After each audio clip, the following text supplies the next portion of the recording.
Hello बच्चों, automobile engineering classes में आप सभी लोगों का स्वागत है। और मैं आज आप लोगों को ऑटोमोबाइल इंजन के जो मेन पार्ट्स होता है उसके बारे में डिटेल से आप लोगों को बताऊंगा। तो चलिए एक बार हम आप क्लास को शुरू करते हैं। और आपसे क्लास को शुरू करने से पहले मेरी आप लोगों से एक रिक्वेस्ट है कि मेरे YouTube channel grow up study YouTube channel को आप लोग अधिक से अधिक शेयर करें और सब्सक्राइब करें, ठीक है। तो हम क्लास को शुरू करते हैं। आईसी इंजन मेन तीन भाग से मिलकर, आईसी इंजन की संरचना मेन तीन भाग से मिलकर होती है। सिलेंडर ब्लॉक, क्रैंक केस और सिलेंडर हेड, ये तीन भाग से मिलकर आईसी इंजन का निर्माण होता है, ठीक है। तो हम आप लोगों को आज हम सिलेंडर ब्लॉक के बारे में बताऊंगा डिटेल में, ठीक है। हम चलिए एक बार पहले हम डायग्राम देख लेते हैं। ये सिलेंडर ब्लॉक का पूरा डायग्राम है और इसमें ये जो है स्टड है, ब्लैक हेड स्टड, इसमें सिलेंडर हेड माउंट किया जाएगा। और ये जो हमारा ये है कूलेंट पैसेज है, यह कूलिंग पैसेज है जिसमें हमारा कूलेंट सर्कुलेट करेगा, ठीक है। और हमारा ये यहाँ से यहाँ तक ये पूरा सिलेंडर ब्लॉक हो गया। ये यहाँ से और यहाँ तक क्रैंक केस हो गया। और ये हमारा ऑयल पंप माउंटिंग हो गया। ये हमारा ऑयल गेज हो गया, इंजन ऑयल गेज हमारा ये हो गया। और ये केम शाफ्ट माउंटिंग हो गई। और ये हमारा वाटर पंप माउंटिंग हो गया, ठीक है। अब ये सिलेंडर ब्लॉक का जो ऊपरी हिस्सा होता है वो वाल्व ओपनिंग एरिया होता है, जिसमें inlet valve, outlet valve open और क्लोज होते हैं, ठीक है। ये सिलेंडर हेड का, सिलेंडर ब्लॉक का जो ऊपरी एरिया हो गया हमारा वाल्व ओपनिंग एरिया उसको कहते हैं, ठीक है। इसमें ये जो पैसेज है, ये पोर्ट, ये जो हमारा है, ये कूलिंग के लिए जो पैसेज बनाया गया है इसको पैसेजिंग एरिया कहेंगे।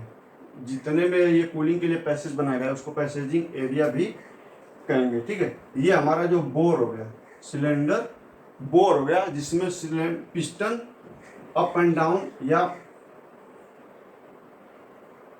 अप एंड डाउन मोशन करता है, टीडीसी से बीडीसी मोशन करता है, ठीक है। इसी में कंबस्शन होता है। सिलेंडर ब्लॉक में ही कंबस्शन, ऊपरी सिलेंडर ब्लॉक में ऊपरी हिस्से में ही कंबस्शन होता है, ठीक है। इससे आप लोगों को डायग्राम पूरा समझ में आ गया होगा कि क्या क्या कैसे क्या बना हुआ है, ठीक है। अब देखिए cylinder block, cylinder block casting करके बनाया जाता है, ये ढलाई करके बनाया जाता है। सिलेंडर ब्लॉक का निर्माण कास्टिंग करके बनाया जाता है। अब सिलेंडर ब्लॉक दो मटेरियल से मिलकर बनता है, दो मटेरियल, सिलेंडर ब्लॉक अलग अलग दो मटेरियल का बना हुआ होता है, ठीक है। एक ग्रे कास्ट आयरन का भी सिलेंडर ब्लॉक का निर्माण किया जाता है, ठीक है। जिसमें ग्रे कास्ट आयरन का जब सिलेंडर ब्लॉक का निर्माण किया जाता है तो उसमें कुछ और अवयव भी मिलाए जाते हैं जो इस प्रकार हैं। Grey cast iron cylinder block निर्माण में आयरन का मात्रा 95% रहती है, ठीक है। कार्बन की मात्रा 2.2% रहती है, सिलिकॉन की मात्रा 1.2%, मैग्नीज की 0.63%, सल्फर का 0.12% और फास्फोरस का 0.85%। इतना सब मिलाकर grey cast iron cylinder block का निर्माण किया जाता है, ठीक है। और आजकल हम देखते हैं एल्यूमिनियम अलॉय का भी सिलेंडर ब्लॉक लगाया जा रहा है, बनाया जा रहा है या निर्माण कास्टिंग किया जा रहा है। तो एल्यूमिनियम अलॉय में जो कंपोजिशन है इस प्रकार है। एल्यूमिनियम अलॉय सिलेंडर ब्लॉक में एल्यूमिनियम 91%, टीन 2%, कॉपर 7% होता है, ठीक है। ये तीनों को मिलाकर एल्यूमिनियम अलॉय सिलेंडर ब्लॉक का निर्माण किया जाता है, ठीक है। सिलेंडर ब्लॉक में ही कंबस्शन होता है, इसलिए बहुत ही सिलेंडर ब्लॉक में कंबस्शन होता है, इसलिए सिलेंडर ब्लॉक का टेम्परेचर बहुत ही हाई होता है, बहुत ही हाई हो जाता है, जिसको मेंटेन करने के लिए कूलिंग पैसेज बनाए जाते हैं सिलेंडर ब्लॉक में, जिसमें कूलेंट सर्कुलेट करता है, जिससे इसका टेम्परेचर मेंटेन रहता है, ठीक है। अब जिस पे पंप लगाया जाता है, पंप कूलिंग अब पिस्टन इसमें मूव करेगा तो पिस्टन भी तो गर्म होगा। तो पिस्टन को लुब्रिकेट करने के लिए या कुछ मूवेबल पार्ट होते हैं जिसको इंजन ऑयल से लुब्रिकेट किया जाता है जिससे वो वियर ना हो, तो उसके लिए इंजन ऑयल को सर्कुलेट कराने के लिए ऑयल पंप की माउंटिंग की जाती है। सिलेंडर ब्लॉक पे ही ऑयल पंप की माउंटिंग होती है, ठीक है। सिलेंडर ब्लॉक के निचले हिस्से में ऑयल सम्प देख रहे हैं, ये ग्रुप बने हुए हैं, इसमें ऑयल सम्प कसा जाता है, ठीक है। ऑयल सम्प में इंजन ऑयल भरा रहेगा, ठीक। ये जो हमारा है इसमें जो स्टड होते हैं, पुश रोड जो होती है, जो क्रैंक कैम शाफ्ट से जो केम तक जाती है, रोकर आर्म तक जाती है, इसी रास्ते से ऐसे करके लगाई जाती है। जो ये केम शाफ्ट होती है इससे इसमें इस रास्ते से ऊपर जाती है, जो हेड में रोकर आर्म होता है उससे लिंक होती है, ठीक ठीक। अब हम आप लोगों को, ये आप लोग डायग्राम में समझ गए होंगे ये सिलेंडर ब्लॉक के बारे में। अब ये देखिए, ये सब जो है हमारा अदर इक्विपमेंट जोड़ने के लिए ये सब लगाया गया है। सिलेंडर ब्लॉक पे बहुत से इक्विपमेंट फिट किए जाते हैं। जैसे सिलेंडर ब्लॉक पे सिलेंडर हेड माउंट किया जाएगा, और फ्लाईव्हील इसी पे माउंट की जाती है, क्रैंक शाफ्ट इसी पे लगाया जाता है, केम शाफ्ट इसी में लगी हुई होती है, और पिस्टन सिलेंडर, जैसे आप सिलेंडर ब्लॉक के अंदर पिस्टन मूव करता है, कनेक्टिंग रोड इसी के अंदर फिट किया जाता है सिलेंडर ब्लॉक में। अब एक हम समझ लेते हैं कि ये बोर है, बोर के अंदर लाइनर लगाए जाते हैं, बोर के अंदर लाइनर लगाया जाता है। अब ये थोड़ा समझिए लाइनर क्यों लगाया जाता है। वैसे ये जो सिलेंडर ब्लॉक होता है बहुत ही मिरर फिनिशिंग इसको की जाती है कि जो बहुत ही स्मूथ हो, जो पिस्टन को मूव करने में कोई प्रॉब्लम ना हो, ठीक है। अब इसमें लाइनर लगाया जाता है, या इस एकदम बोर में लाइनर ऐसे रहेगा, लाइनर लगाया जाएगा, ठीक। जैसे क्या होता था कि जब कंबस्शन इसमें होता था, टेम्परेचर इतना हाई हो जाता था, तो ये कभी मान लीजिए ये स्क्रैच आ गया, पिस्टन चल रहा है,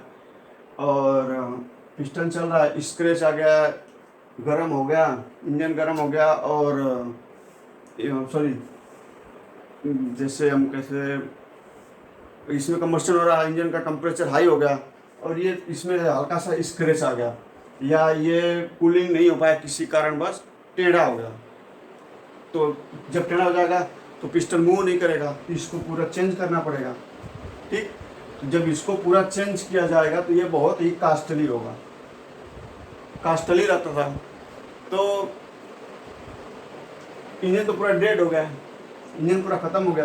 अब इंजन मेन सिलेंडर ब्लॉक से ही मिलकर बना हुआ है, अब किसी कारण बस टेढ़ा हो गया, या तो इसकी प्रॉपर्टी चेंज हो गई, अब जाम हो गया, पिस्टन मूव नहीं कर रहा, ये पूरा चेंज करना पड़ता था, तो बहुत ही महंगा पड़ता था।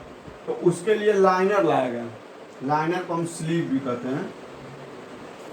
तो इसको लाइनर को बीच में फिट किया गया, बोर के अंदर, सिलेंडर ब्लॉक के अंदर लाइनर को लगाया गया, ठीक। तो अब लाइनर के अंदर पिस्टन मूव करता है, लाइनर के बोर के अंदर लाइनर लगाया गया, स्लीव लगाई गई। अब स्लीव या लाइनर के अंदर पिस्टन मूव करता है, ऊपर से नीचे पिस्टन जाता है। अब मान लीजिए किसी कारण बस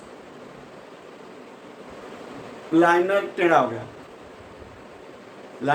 गया, तो इंजन जाम हो गया, पिस्टन मूव नहीं करेगा, इंजन जाम हो गया, इंजन खराब हो गया। तो अब हम केवल क्या करेंगे, लाइनर को निकाल कर पुराने लाइनर को निकाल देंगे और नए लाइनर को उसमें फिट कर देंगे। तो अब लाइनर हमें लगाने से एक फ़ायदा हुआ कि लाइनर ऐसा होता है, सिलेंड्रिकल एक होता है, लाइनर होता है, हम इसको निकाल देंगे तो इसकी कॉस्ट भी कम हो गई, पूरा सिलेंडर ब्लॉक हमें बदलना नहीं पड़ा, कॉस्ट इसीलिए लाइनर को फिट किया जाता है, ठीक है। लाइनर दो तरह के होते हैं। सिलेंडर ब्लॉक में लाइनर दो तरह के लगाए जाते हैं, ड्राई लाइनर और एक वेट लाइनर। जिस नाम से पता चल रहा है, ड्राई मतलब सूखा और वेट मतलब गीला। ठीक है, अब चलिए हम देखते हैं डायग्राम में। ये हमारा ड्राई लाइनर का डायग्राम हो गया और ये हमारा वेट लाइनर का डायग्राम हो गया। अब ड्राई मतलब सूखा, तो ड्राई लाइनर जैसे ये हमारा सिलेंडर ब्लॉक हो गया, ये हमारा सिलेंडर ब्लॉक हो गया और ये हमारा सिलेंडर ब्लॉक में लाइनर फिट हुआ है। ये हमारा सिलेंडर ब्लॉक हो गया, ये जैसे कि, और ये जो इसमें बोर है, सिलेंडर बोर है जिसमें लाइनर फिट की हुई है, ये हमारा ये एरिया ब्लैक वाली लाइनर हो गई। ठीक है, अब हम इसको ड्राई कैसे कर रहे हैं? जो इसमें सिलेंडर ब्लॉक में जो कूलेंट सर्कुलेट कर रहा है वो लाइनर के सीधे संपर्क में नहीं आ रहा है। जैसा कि कह सकते हैं कि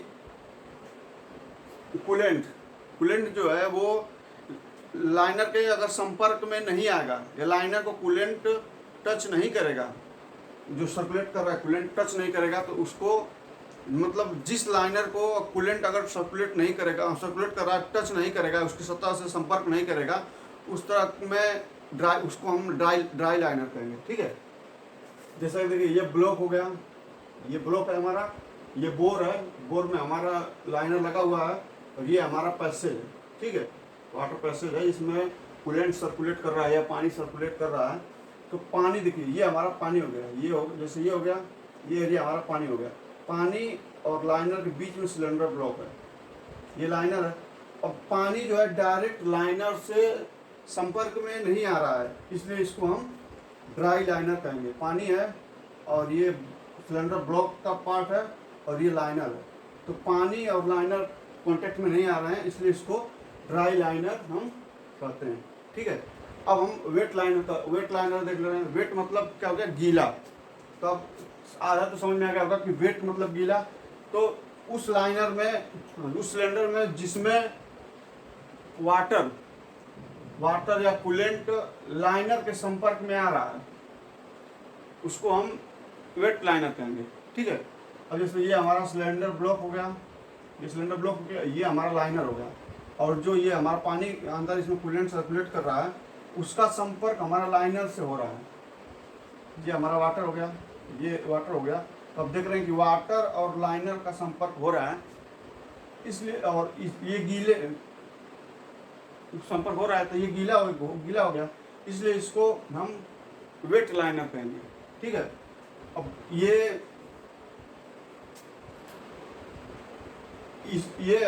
देखिए, ये नीचे इसको फिट करने के लिए इसमें ये रिंग दी जाती है जिससे ये लॉक होता है। ये ऊपर से फिट नहीं होगा, ये नीचे से फिट होगा। और ये जो ड्राई लाइनर हमेशा ऊपर से फिट किया जाएगा, ऊपर ये फ्लैंज रहेगा, हमेशा ऊपर से प्रेस करके फिट किया जाता है। ठीक है, इस तरह आपको लाइनर के और इसका ये जो लाइनर होते हैं वो स्पेशल एलॉय आयरन के बनाए जाते हैं। ठीक है, जिससे ड्राई लाइनर का जो मोटाई होती है, थिकनेस होता है, वो 1.5 से लगाकर 3 mm तक होता है ड्राई लाइनर। और वेट लाइनर की जो मोटाई होती है 1.5 से लगाकर 6 mm तक की मोटाई होती है। ठीक है, जिससे कि आपको लाइनर और सिलेंडर ब्लॉक के बारे में पता चल गया होगा। और अगर जो भी बच्चे को अगर समझ में नहीं आया तो कमेंट बॉक्स में जाकर कमेंट कर दें। मैं उसको, अगर वो चाहेंगे तो दोबारा, अगर आप लोग चाहेंगे तो दोबारा हम उसको समझा सकते हैं। ठीक है, और आज की क्लास को हम यही समाप्त करते हैं। नमस्कार।